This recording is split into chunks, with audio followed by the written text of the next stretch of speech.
So when I was trying to decide whether I was going to do a video on American Truck Simulator or Microsoft Flight Simulator today, I decided to do a video on American Flight Truck Simulator, which is not a thing. But we will be flying and we will be driving in the same video. I'll tell you all about it. Let's get rolling.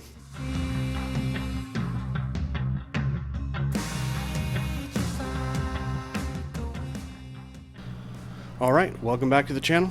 We're going to start off in Microsoft Flight Simulator today. As you know, if you took a look at the title or the opener, you know we're going to be going between both sims today. So let's start it off in Flight Simulator.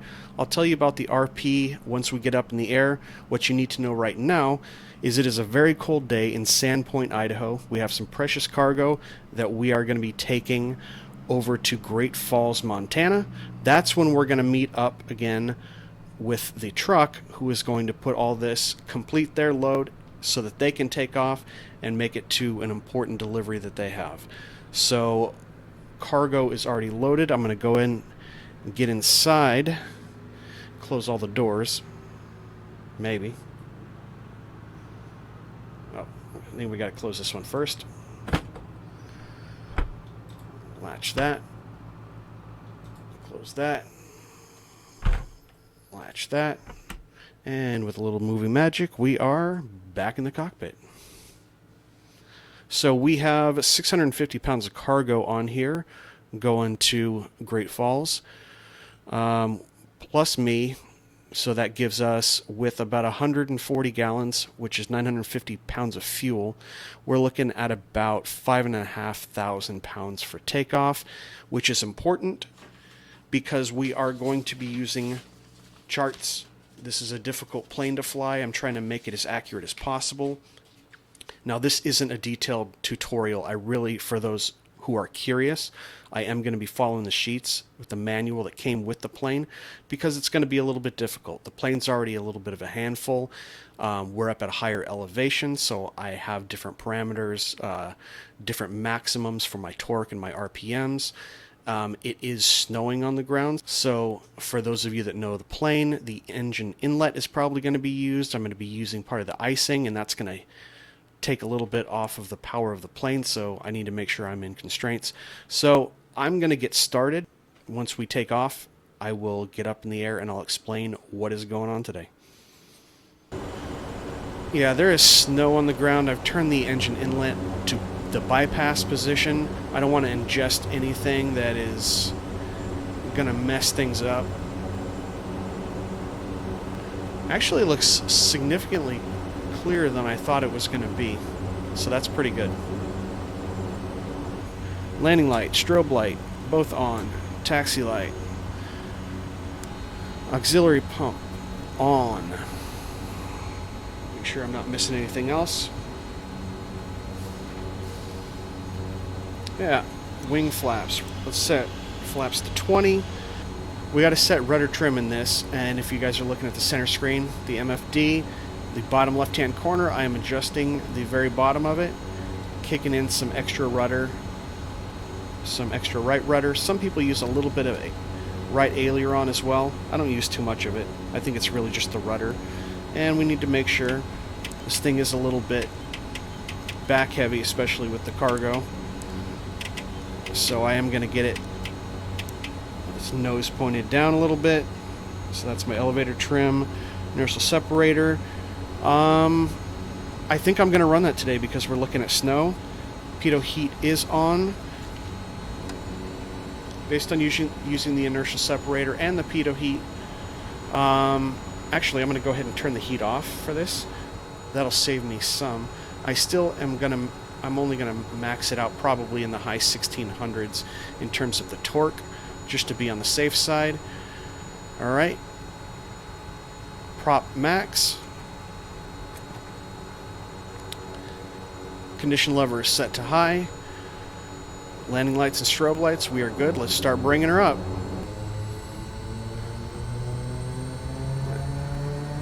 Pushing that torque through 1,000.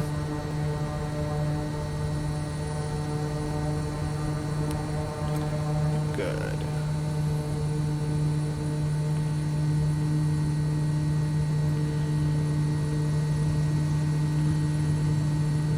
And 60 knots, we'll start lifting off. Let her come up herself. Yeah, that was pretty good. With this rudder trim, so much easier. Please do right rudder trim whenever you're flying this thing. You will thank me later. Alright, that's a little bit easier. Let's go ahead and set the altitude then. Real altitude for this flight is going to be 14,500.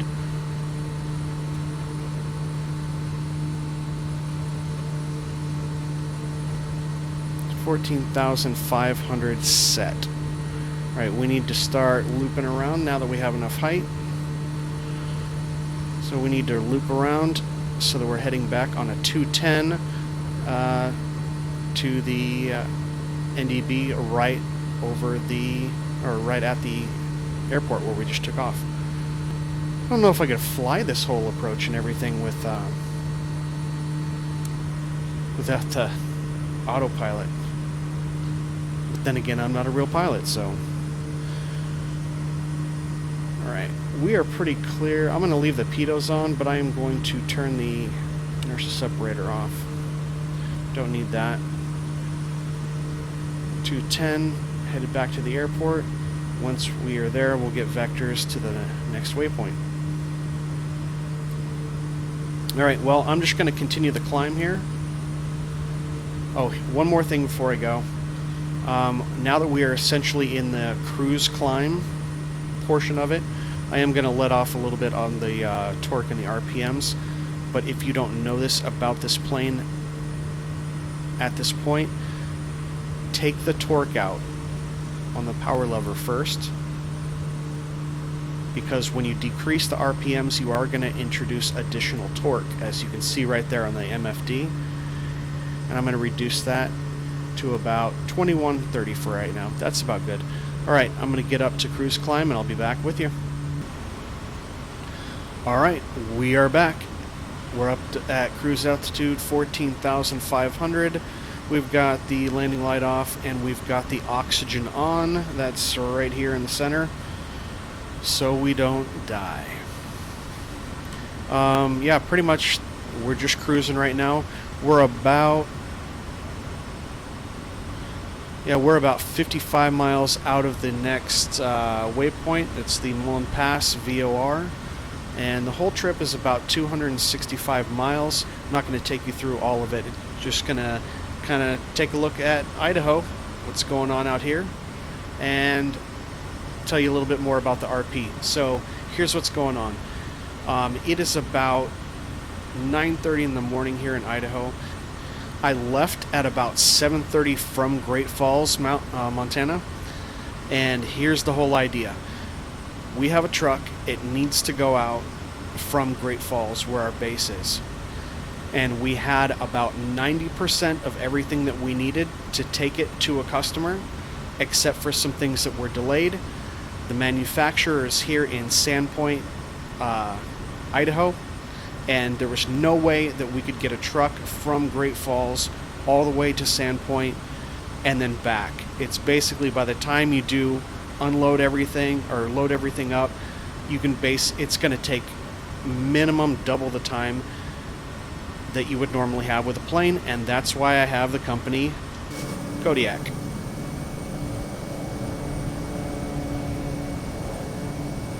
We can take a look at her again. We only looked at her when we were filling her with cargo, but that is what she looks like. Such a beautiful plane. In any event, so yeah, we needed the rest of that shipment so everything can leave hopefully by this afternoon from Great Falls. But I got in a plane, came the 265 miles over to Sandpoint, loaded her up with the cargo because the manufacturer is here in Sandpoint, Idaho, and then we need to take her back to Great Falls, get her loaded, get the rest of that loaded on the truck because the rest of it's already loaded, so that that truck can leave hopefully by I'm hoping by 12:30, if not 1 p.m.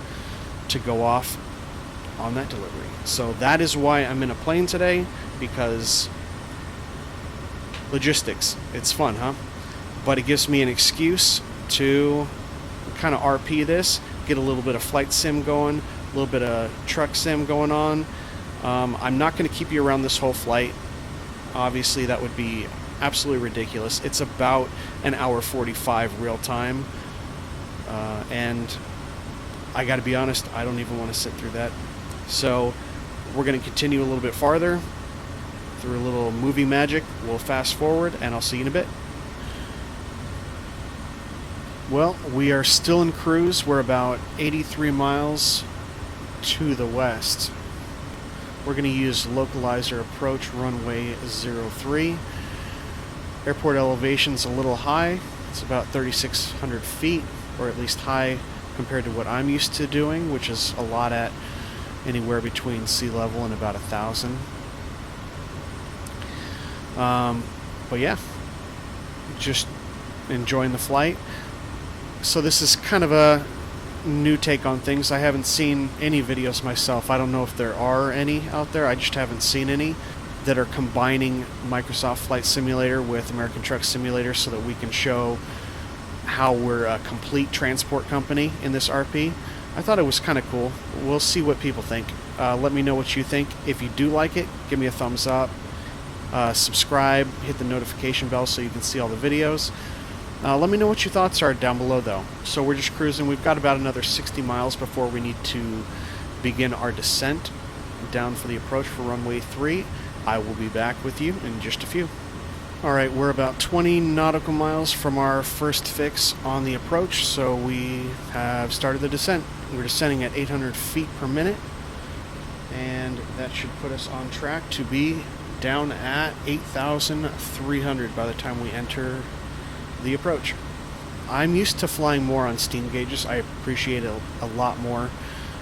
Maybe that's just because I was flying a lot of steam gauges when I first got into simming in FSX, and I know they had like G1000s at that time or a variation of them, but I just prefer the steam gauges. So learning how to do all the flight planning on this has been a little bit of a challenge for me. I should probably sit down and actually learn how to just get some navigation time on this just by itself, but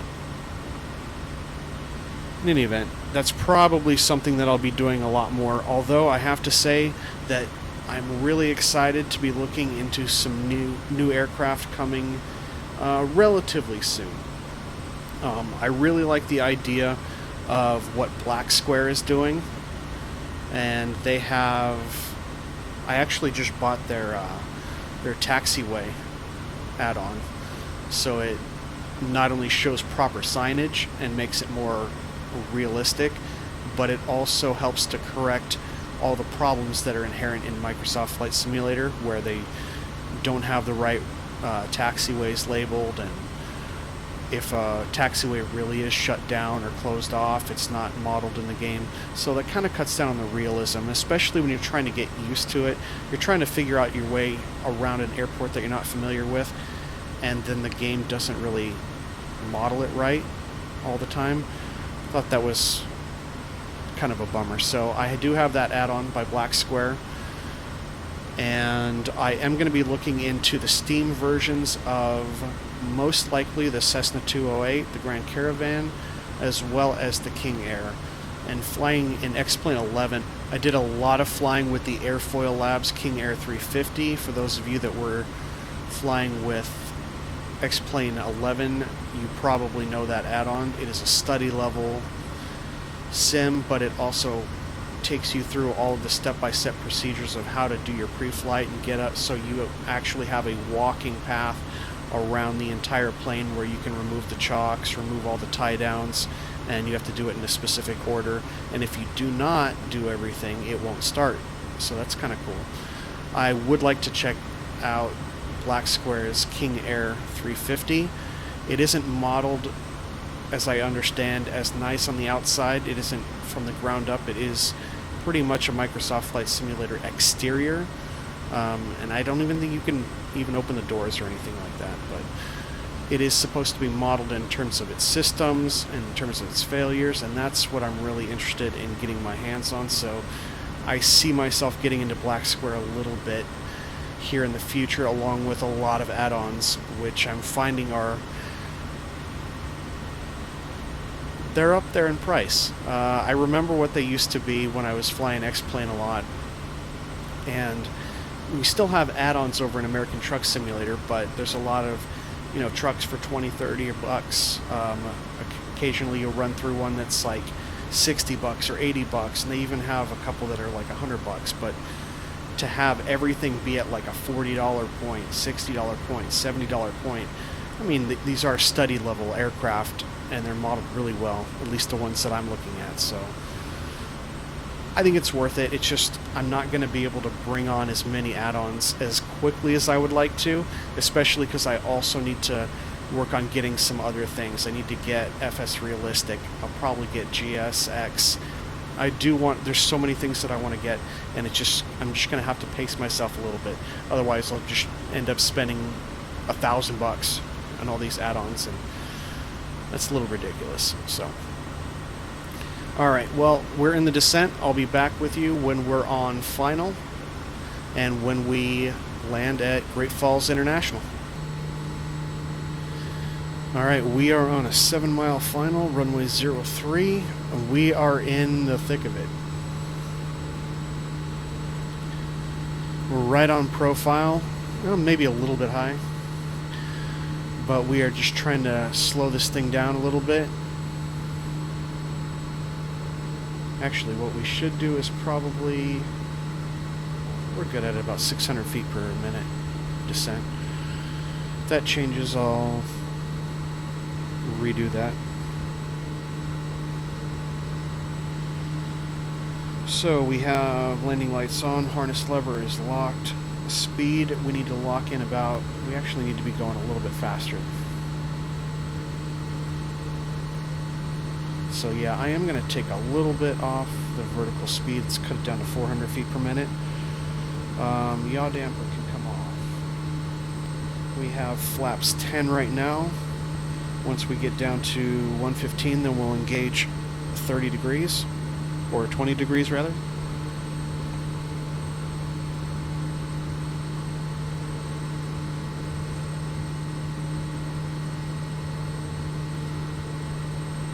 That looks like a pretty good profile right there.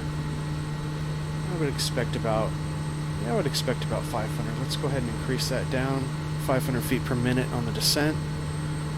Looks like we're still lined up. Auxiliary fuel pump is on. Cabin heating is off. Oxygen is off. And we have all of our icing going on because it is negative 12. We have our inertial separator. And yeah, so we're going to be coming up on it pretty soon. I'm going to just keep on. This is probably actually IFR conditions, to tell you the truth. But I'm going to go ahead and take this down. Let's take it down to 45. And we'll go ahead and drop that down again. Get our second degree of flaps in there. But yeah, this is thick. There's the runway, though. There is the runway, in fact. Yeah, these are some crazy conditions. This is IFR, straight up. This should be... I should not be flying VFR in this. Need to drop her down a little bit. Lose some speed. So I can get that last stage of flaps in.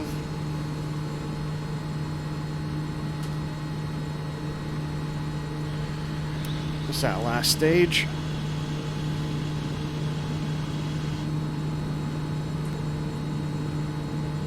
There we go. And autopilot is off. Let's see how well we're trimmed.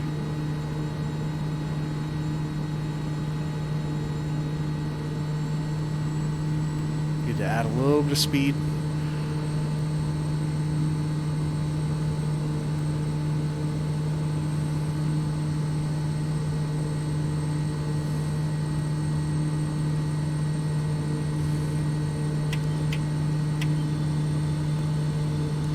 want to climb though.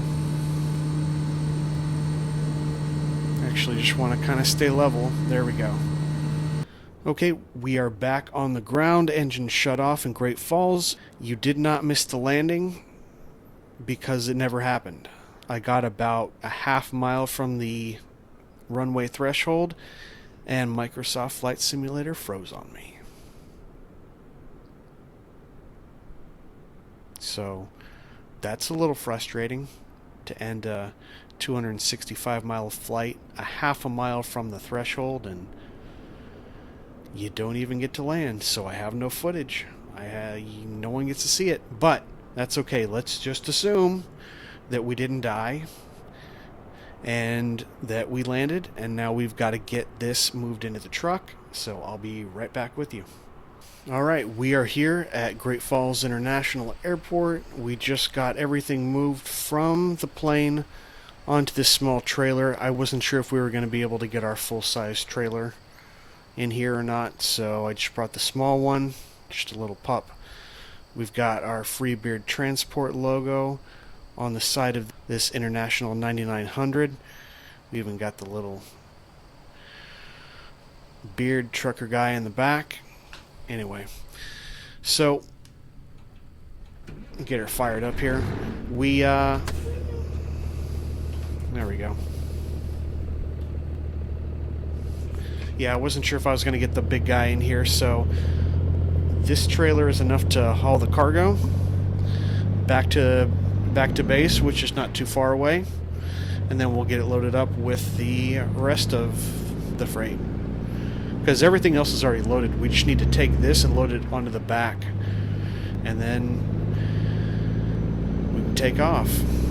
So yeah, I'm kind of bummed that I didn't get to actually see that landing. I could see through all the snow. I could see the center line flashing in the distance, and it just froze. I probably could have gone back and tried to redo it, artificially do it, but at that point, I don't know. Maybe I'm trying something that's too heavy for my system. You can take a look at my specs in the About section, but I just built this machine 3 months ago. So we're about coming up on the yard now. Just gonna make a left, and this is another custom yard. A lot of them in Montana that were done by Recon Lobster. This is our Montana Express hub. So right here you've got dead center is where you would go ahead and change out and manage all your stuff. On the right is where you repair.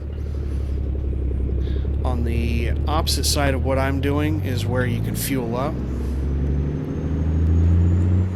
And I've got to RP this, so let me go ahead and drop it off here in the back so that we can switch it over to our trailer that's already ready to go.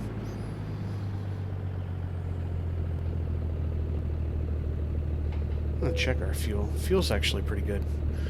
So I'm going to go ahead and turn this over to here. We'll pull the main trailer up that we are going to be using for this load, and we'll transfer what we have on this into the very back, and we'll be good to go. And that happened. I didn't even hit that. I did not even hit that. I wasn't even at it yet.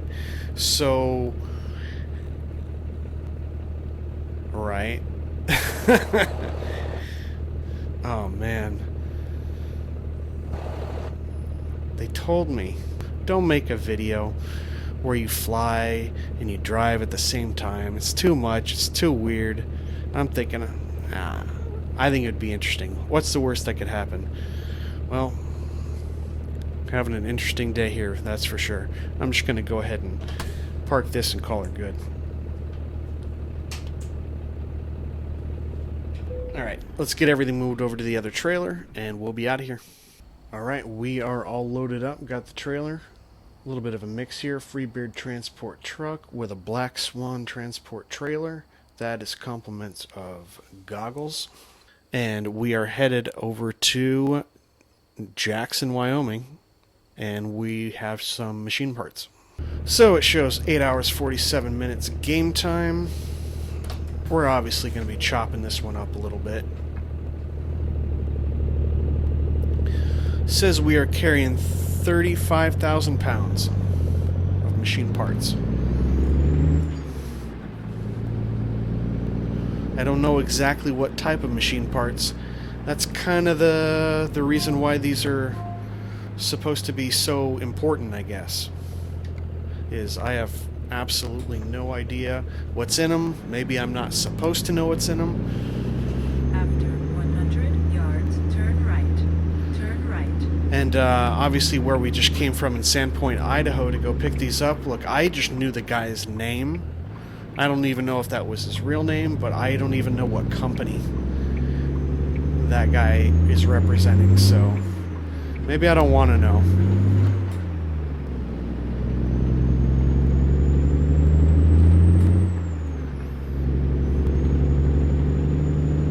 But yeah, that was kind of interesting.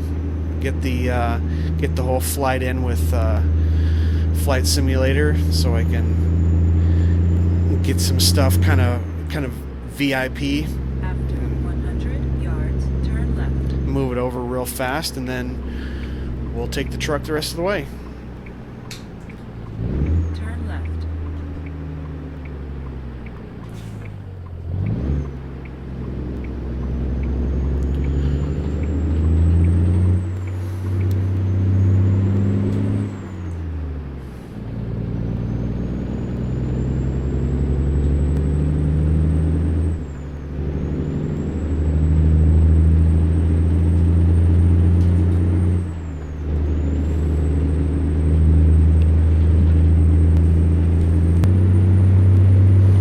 I didn't even get to think about it, really. I'm not going to redo any of it to get the setup and everything that I've done so far, but kind of funny how we were coming in with like about a quarter-mile visibility when we flew in, and it's a nice sunny day. Probably could have used that snow mod.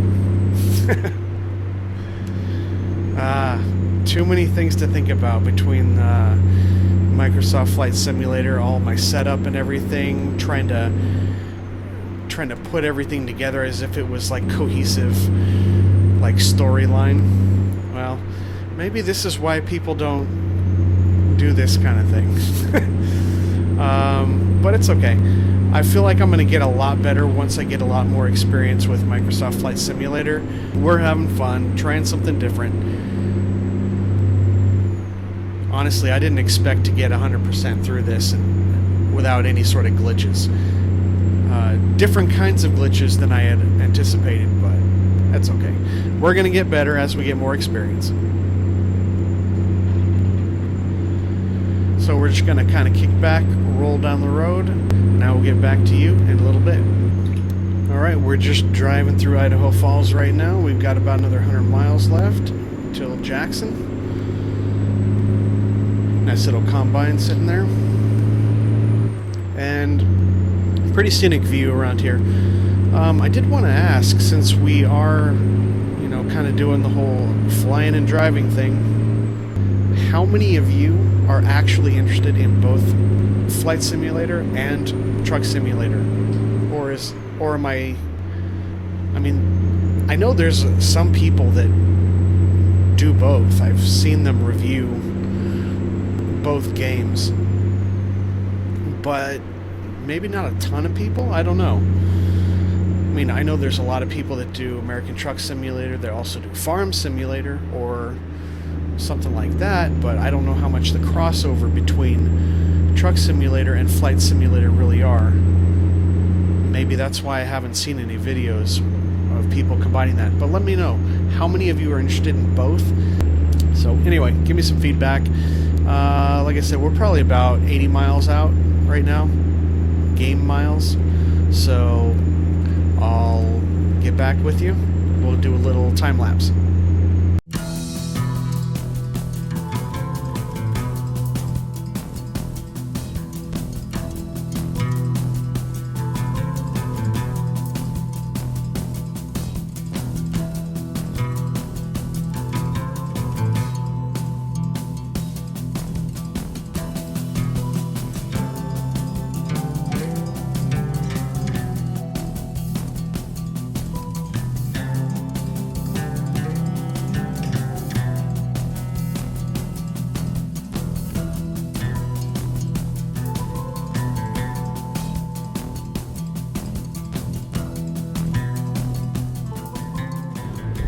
Well, it looks like we're just around the corner now.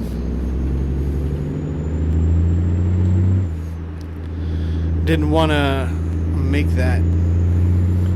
Didn't want to end up showing a ton of flight simulator stuff and then a ton of truck simulator stuff. After 100 yards, turn right.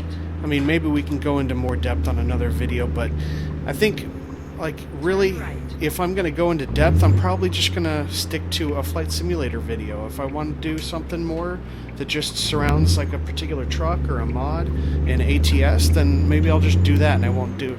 This is more like, you know, doing the RP and seeing if I can put the two together. How difficult is it? How much time does it take and all that? So you're only going to get like little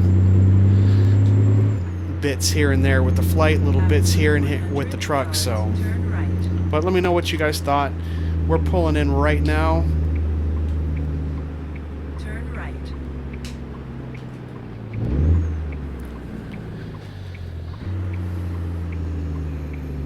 Drop off these machine parts here at Rustic. I have no idea what they need it for, Turn right. but they do.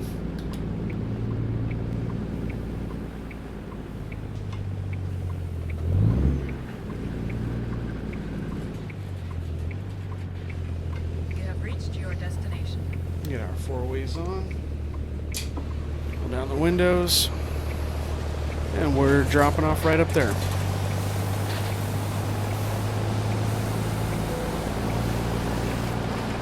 Again, if you like the video, give me a thumbs up, subscribe, hit the notification bell. If you did not like it, or you think you want to see something different, let me know. I'm trying to do something that you guys are going to enjoy watching. So I need a little bit of feedback. But this has been our first truck and fly. I don't know. Plane and truck. I don't know. I don't know what I'm going to name it yet. But I'll see you in the next one, guys. Take care.